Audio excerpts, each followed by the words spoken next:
పరిశుద్ధ గ్రంథమైన బైబిల్లో ఓ దివ్యమైన తల్లి ఉంది. ఆ తల్లి లేయమ్మ, యాకోబు యొక్క మొదటి భార్య. యాకోబు లేయమ్మను వివాహం చేసుకున్నాడు, కానీ భార్యకు ప్రేమ పంచల.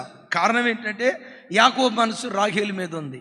బైబిల్లో రాయబడిన మాట, లేయమ్మ అంటది, యెహోవా నేను ద్వేషించబడుట చూసెను, యెహోవా నా శ్రమ చూసెను, నేను ద్వేషించబడటం యెహోవా చూశాడు అని అంటది. దైవజనమ, లోకంలో ఏ స్త్రీ అయినా వివాహమైన తర్వాత అత్త ద్వేషించింది అనుకో పెద్ద బాధపడదు, మరుదులు బావులు ద్వేషించారు అనుకో పెద్ద బాధపడదు, ఆడపొడుసులు ఏడపొడుసులు ఉంటారు చూసారా, వాళ్ళు ద్వేషించారు అనుకో పెద్ద బాధపడదు. ఏ భార్య అయినా భర్త ప్రేమ దొరక్కపోతే భూమి మీద బ్రతకలేదు. ఆ ఇంటిని నమ్మి ఆ ఇంట్లో అడుగు పెట్టడానికి కారణం భర్తే. జీవితాంతం నన్ను గుండెల మీద పెట్టుకుంటాడు, జీవితాంతం నన్ను మోస్తాడు, జీవితాంతం నాతో కలిసి బ్రతుకుతాడని ఏ స్త్రీ అయినా భర్తను బట్టే ఆ ఇంట్లో అడుగు పెడుతుంది.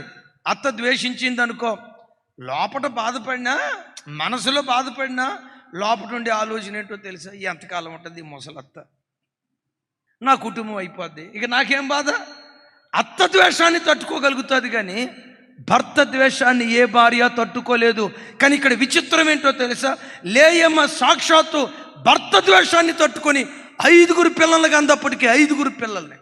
ఆ తల్లి ఓర్పును దేవుడు నిరర్ధకం చేయలా. మధ్యలో వచ్చిన రాహేలు మధ్యలోనే పోయింది. లేయమ్మతో యాకోబు జీవితాంతం కాపురం చేశాడు. జీవితాంతం కాపురం చేయటమే కాదు, లేయమ్మ ఓర్పును చూసి లేయమ్మలో నుంచి దేవుడు పుట్టించాడు, లేవీయులను పుట్టించాడు.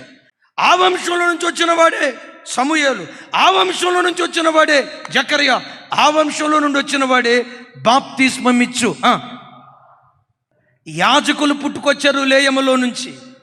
అంతేనా?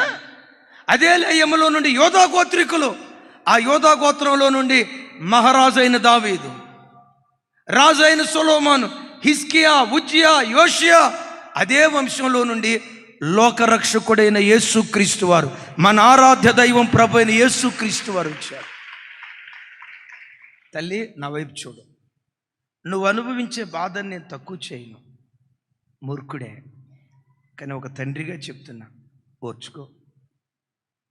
మూర్ఖుడే, శాడిస్టోడే.